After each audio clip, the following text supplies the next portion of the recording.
Hello. Hey, so imagine that I were actually a preacher, and imagine that I was going to give a sermon, a topical sermon about sadness and weeping, and that I'm going to use an example of the Microsoft store down the street that's recently closed, and all the Microsoft stores that are closing across the country. So, I would probably, if I were a mega church pastor going in to give a topical sermon, I would probably spend the first 20 minutes or so, and I'd tell stories about myself, how that I'd wept about something in my childhood, and how it had affected me, and how weeping was a natural human emotion. I would then probably reference some the fact about the Microsoft store closing.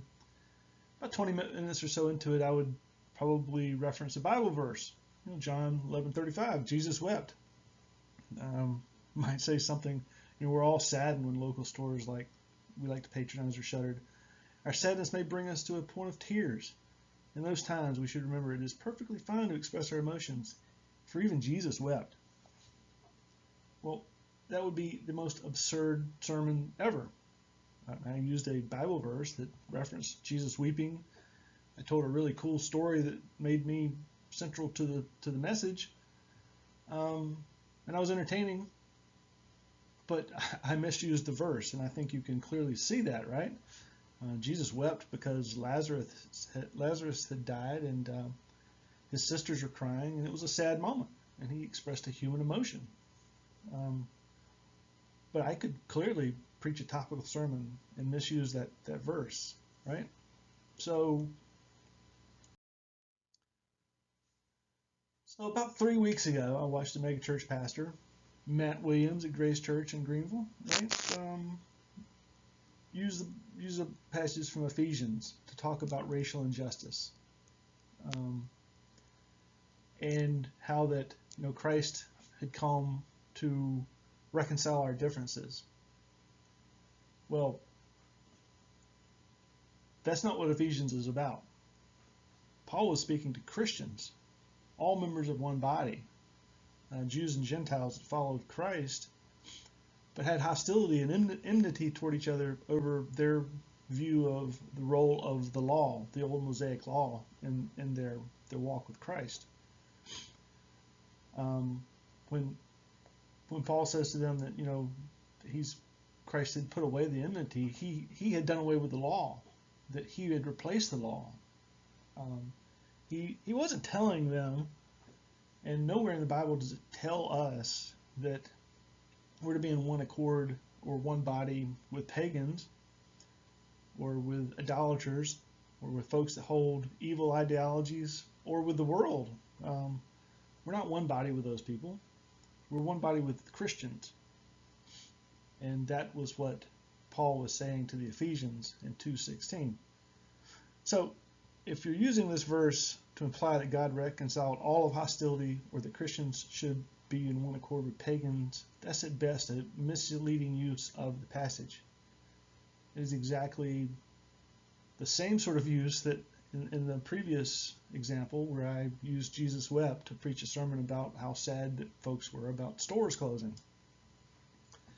Um, this is clearly cherry picking words out of context, and if it's used to make a point, a central point that is contrary to all of the rest of the biblical teachings, it borders on heresy. So read the entire book, take it in context. That's not what Paul was saying, and that's not how that verse is used. And the sermon in question, the guy talked for 20 minutes about himself and some story from his supposed story from his youth.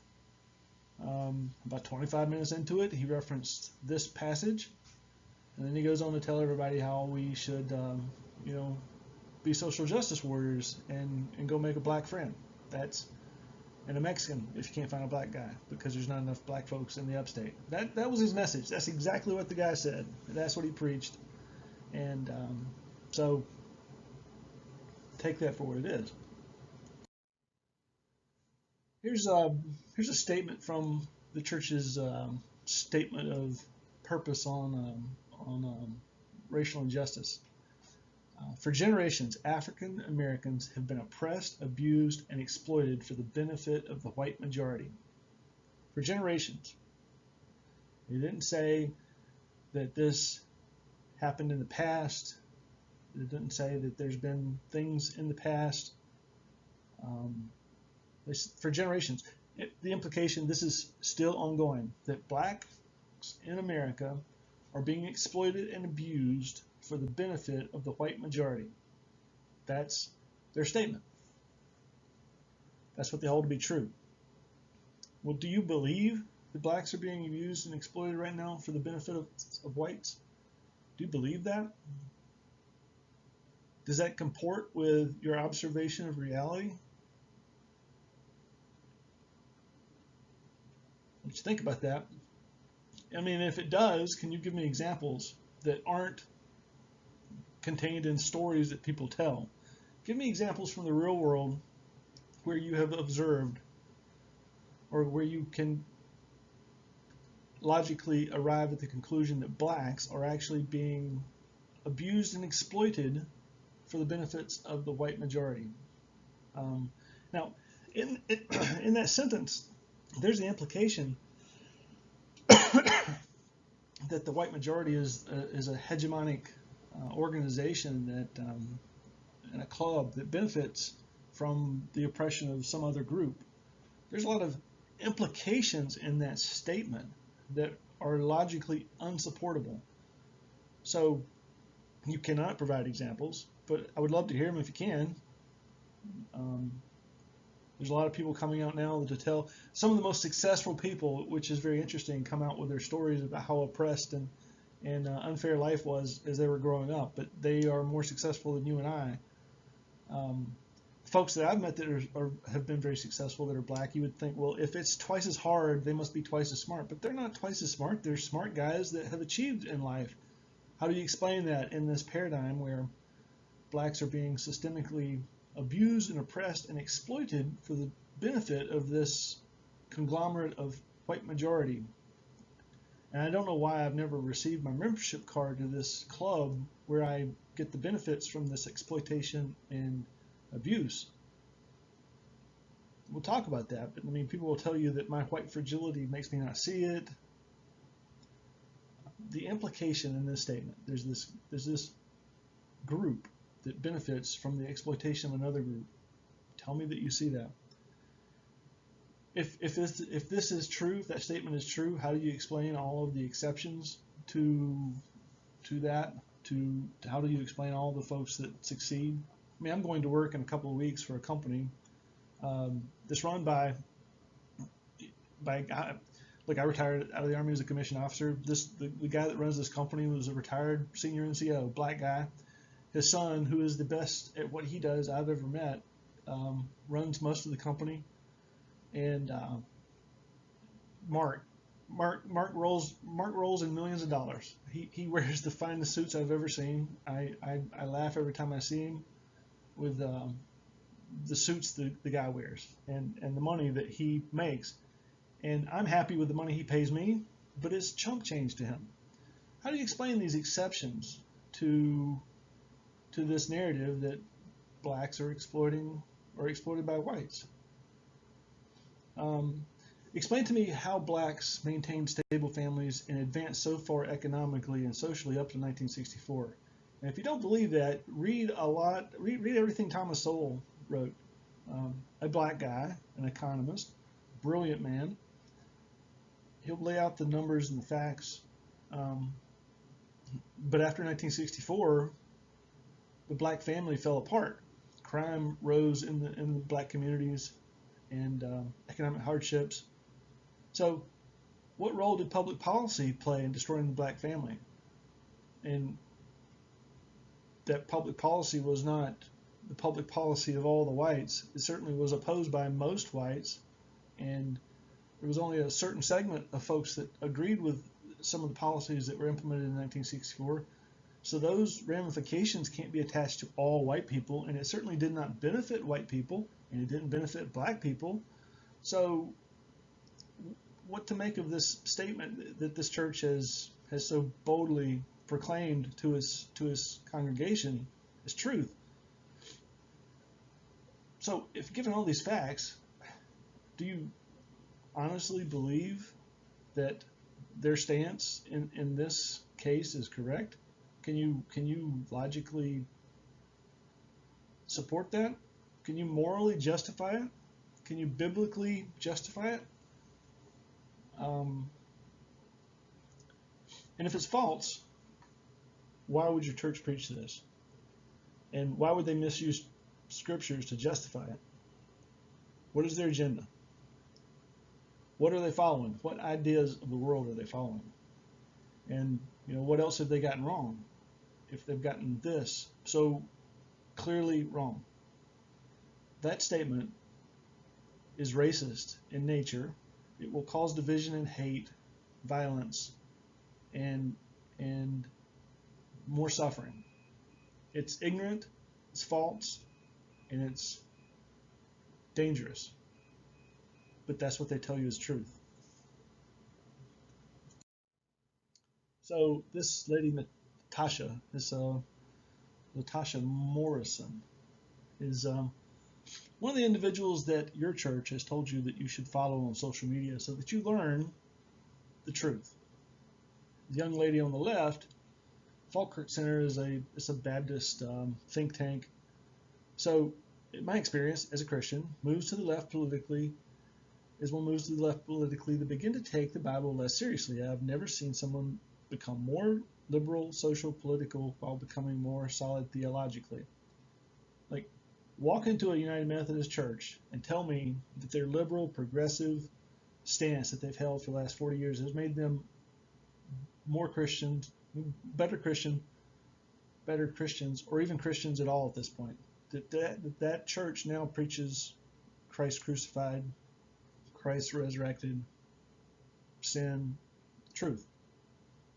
And I'll tell you that they do not. Her observation is absolutely correct. So here's Latasha.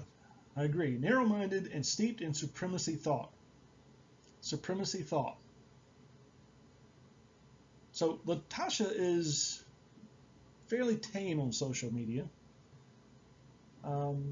She makes a business. She's a peddler of race baiting and hatred, but in a subtle way. So she gets paid to go talk about these things, and being smart enough to keep her paychecks coming in. She's not uber radical, but that's a fairly radical statement. Steeped in supremacy thought.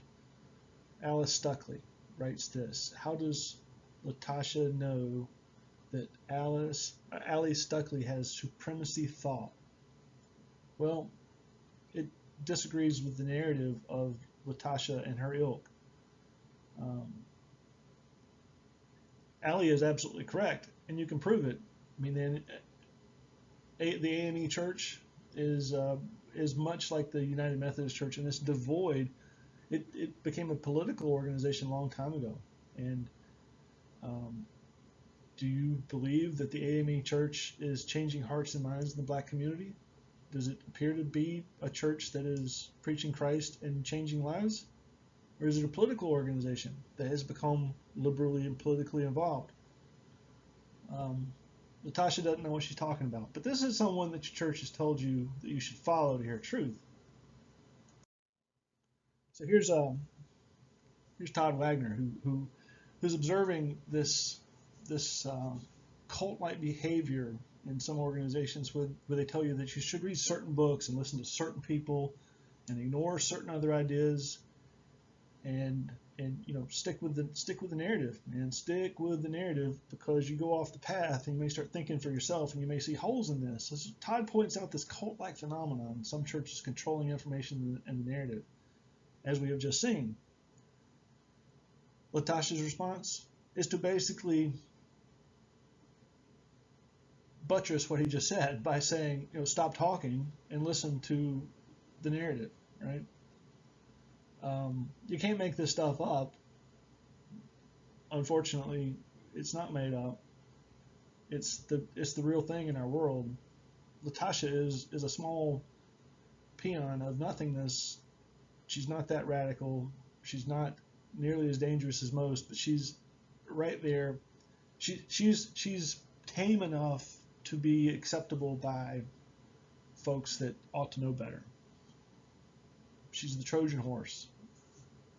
But she's going to tell you, like, listen to the cult, man. Listen to what we're telling you. Don't listen to these other ideas, and don't think for yourself. And don't read these other books. Only read what we told you to read. We'll tell you the truth. You need to educate yourself and listen. My gosh. Yes, I got you, right? Do you want to be boss like that? Well, I don't. Look at the old boy here in this Nazi rally who ain't buying it. This communitarianism that I've talked about so much. Peter Drucker used the same philosophers that the Nazis used. He thought that the Nazis just got it wrong because they didn't have some morality to what they were doing. And that's truth. He hated the Nazis because they were immoral, but he loved them because they had the right idea about how to form society and how to build momentum toward a goal. All those dudes there raising their hand are, yes, Queen Latasha, I'll listen to you. I won't read a history book that might tell me something different. I'll listen to you, and I'll follow the resource page off the church written by some person that I have no idea what their qualifications are to tell you these things, other than they're repeating a narrative. So it's the communitarian bit. That's what else they've gotten wrong, and they've gotten it wrong from the get-go. The whole notion that the crowd, you find truth in community, that you make community and service a sacrament equal to justification. Look, God gave us our conscience first, our relationship with Him, our families, government, then the church, and He gave them to us in a specific order. And He never meant for us to submit ourselves to a community and to groupthink and to let Latashas of the world tell us to shut up and listen, or folks on a resource page tell us these are the people we should follow and listen to because they're the true voices. So that's the problem, right? Be that guy. I ain't buying it. Or you can be these guys. But it's a fundamentally flawed institution, and they're now going further and further away from biblical truth. And I just pray that you get this, right? I love you.